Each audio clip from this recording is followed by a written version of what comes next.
നമസ്കാരം. V D സതീശൻ്റെ മംഗലപുര യാത്ര അടിമുടി ദുരൂഹമാണെന്നുള്ള വിവരങ്ങൾ മുഖ്യധാര മാധ്യമങ്ങൾ പുറത്തേക്ക് വിടുകയാണ്.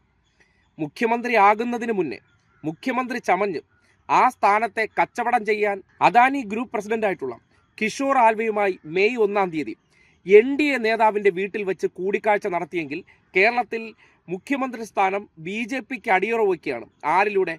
ജമാഅത്ത് ഇസ്ലാമിയിലെയും മൗദൂദിയിലൂടെയും അടിയറവ് വയ്ക്കുന്നു എന്നതിൻ്റെ കൃത്യമായിട്ടുള്ള തെളിവുകൾ കഴിഞ്ഞ ദിവസം ബിഗ് TV പുറത്തുവിട്ടു.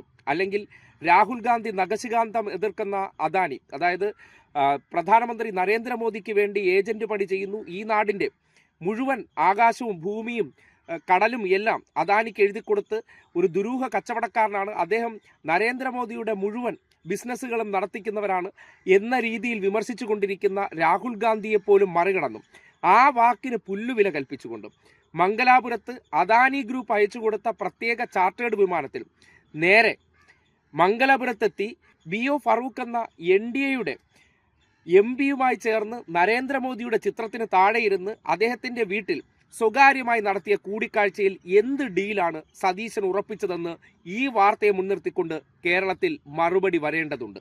ഈ നിമിഷത്തിലെ ഏറ്റവും വലിയ ബിഗ് ബ്രേക്കിംഗ് വാർത്തയിലേക്ക് കടക്കുകയാണ്. വലിയ ഉജ്ജ്വലമായിട്ടുള്ള ജയത്തിന് ശേഷം UDFിലും കോൺഗ്രസിലും നടക്കുന്ന കാഴ്ചകൾ പുറത്തുവരുന്ന സമയം കൂടിയാണ്. ഈ മണിക്കൂറിൽ പോലും VD സതീശൻ അനുകൂലികൾ തെരുവിൽ ഫ്ലക്സുകൾ ഉയർത്തുകയും മറ്റുള്ളവരുടെ ഫ്ലക്സുകൾ കത്തിക്കുകയും ആത്മഹത്യാ ഭീഷണി മുഴക്കി ശരീരത്തിൽ പെട്രോൾ ഒഴിക്കുകയും ചെയ്യുന്ന സമയത്ത് വരുന്ന വളരെ പ്രധാനപ്പെട്ട വാർത്ത. രാഷ്ട്രീയ കേരളം ആ തരത്തിൽ തന്നെയാകും കാണുക. ഈ മുഖ്യമന്ത്രി ചർച്ചയ്ക്കിടെ VD സതീശന്റെ അദാനി ബന്ധം പുറത്ത് വരുന്നു, ആ തെളിവുകൾ പുറത്തു വരുന്നു. അദാനി കമ്പനിയുമായി സഹകരണം പാടില്ല എന്ന രാഹുൽ ഗാന്ധിയുടെ നിലപാട് വരെ തള്ളിക്കൊണ്ട് VD Satheesan group president Kishore ആൽവയുമായി ചർച്ച നടത്തി. മെയ് 1-ന് VD സതീശൻ നടത്തിയ മംഗലാപുരം സന്ദർശനത്തിനിടെയാണ് അദാനി ഗ്രൂപ്പ് പ്രസിഡന്റുമായുള്ള ചർച്ച നടന്നിരിക്കുന്നത്. ഈ കൂടിക്കാഴ്ച നടന്നത് NDA നേതാവ് BM ഫാറൂഖിന്റെ വസതിയിലാണ്. മംഗലാപുരം വരെ VD സതീശൻ കൊച്ചിയിൽ നിന്ന് യാത്ര ചെയ്ത ചാർട്ടർ വിമാനവും അദാനി ഗ്രൂപ്പ് ബുക്ക് ചെയ്തതാണ് എന്നുള്ള സൂചനകളും വരുന്നു. അദാനിയെ BJP ഏജന്റ് എന്ന് രാഹുൽ ഗാന്ധിയും കോൺഗ്രസും ശക്തമായി വിമർശിക്കുന്ന സമയത്തു കൂടിയാണ് കേരളത്തിൽ മുഖ്യമന്ത്രി സ്ഥാനാർത്ഥിയായി അണികൾ തെരുവിൽ വലിയ രീതിയിൽ ശക്തി പ്രകടനം നടത്തുന്ന VD സതീശന്റെ കൂടിക്കാഴ്ച നടന്നിരിക്കുന്നത്. ശബരിമല സ്വർണ്ണക്കൊള്ളക്കേസിൽ പോലീസിന്റെ സംശയമുനയിലുള്ള രജികുമാറും സതീശനൊപ്പം ഉണ്ടായിരുന്നു. ആ ദൃശ്യങ്ങളിലേക്ക് ആദ്യം.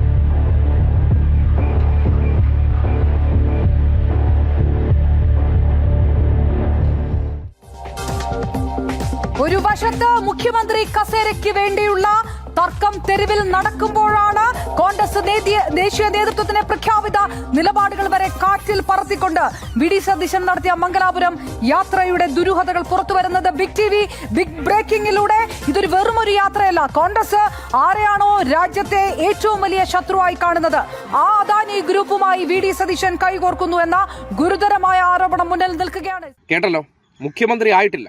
മുഖ്യമന്ത്രി ആകുന്നതിന് മുന്നോടിയായിട്ട് സതീശനെ പ്രത്യേക ചാർട്ടേഡ് വിമാനത്തിൽ സ്വർണ്ണക്കടത്ത് കേസിൽ, ശബരിമല സ്വർണ്ണക്കടത്ത് കേസിൽ ആരോപണ വിധേയനായിട്ടുള്ള അല്ലെങ്കിൽ SIT ചോദ്യം ചെയ്ത രജികുമാറുമായി ചേർന്ന് മംഗലാപുരത്ത് അദ്ദേഹം ഈ പ്രത്യേക കൂടിക്കാഴ്ചയ്ക്ക് രാവിലെ 8:30 കൊച്ചിയിൽ നിന്ന് അദാനി ഗ്രൂപ്പ് അയച്ച ചാർട്ടേഡ് ഫ്ലൈറ്റിൽ എന്തിനു പോയി? അവിടെ NDA സ്ഥാനാർത്ഥി അല്ലെങ്കിൽ NDA MPയുടെ വസതിയിൽ എന്ത് കൂടിക്കാഴ്ചയാണ് സതീശൻ നടത്തിയിരിക്കുന്നത്? നാടിനറിയണ്ടേ? മുഖ്യമന്ത്രി ആയിട്ടില്ലല്ലോ. ഈ നാട്ടിൽ രാഹുൽ ഗാന്ധി വരെ എതിർക്കുന്ന ഒരു ഗ്രൂപ്പ് അല്ലെങ്കിൽ അദാനി വിഭാഗത്തെ സതീശൻ എന്താണ് ചങ്ങാത്തമാണെന്ന് ഈ നാടിനോട് പറയട്ടെ. ഈ അടുത്ത കാലത്ത് അദാനി പോർട്സിൻ്റെ വിഴിഞ്ഞത്തെ ഉദ്ഘാടനവുമായി ബന്ധപ്പെട്ട് അന്ന് സതീശനെ പുകഴ്ത്തി പറഞ്ഞതിന് പിന്നിൽ ചില ദുരൂഹതകളുണ്ട്, ചില കച്ചവട താല്പര്യങ്ങളുണ്ട്, ഞങ്ങൾ വരാൻ പോകുന്നു എന്നുള്ള ഉറപ്പ് കൊടുത്തിരിക്കുന്നു. അല്ലെങ്കിൽ കേരളത്തിലെ മൗദൂദികളാണ് ഇതിന് ഏജന്റ് പണി നടത്തിയിരിക്കുന്നു, ജമാഅത്ത് ഇസ്ലാമിക്കാരാണ് ഇതിന് ചരടുവലി നടത്തിയിരിക്കുന്നു എന്ന് കൃത്യമായി ബോധ്യപ്പെടുകയാണ്. ലീഗ് എന്നാണല്ലോ നമ്മൾ പൊതുവെ പറയുന്നത്. ലീഗൊക്കെ പോയി കഴിഞ്ഞു.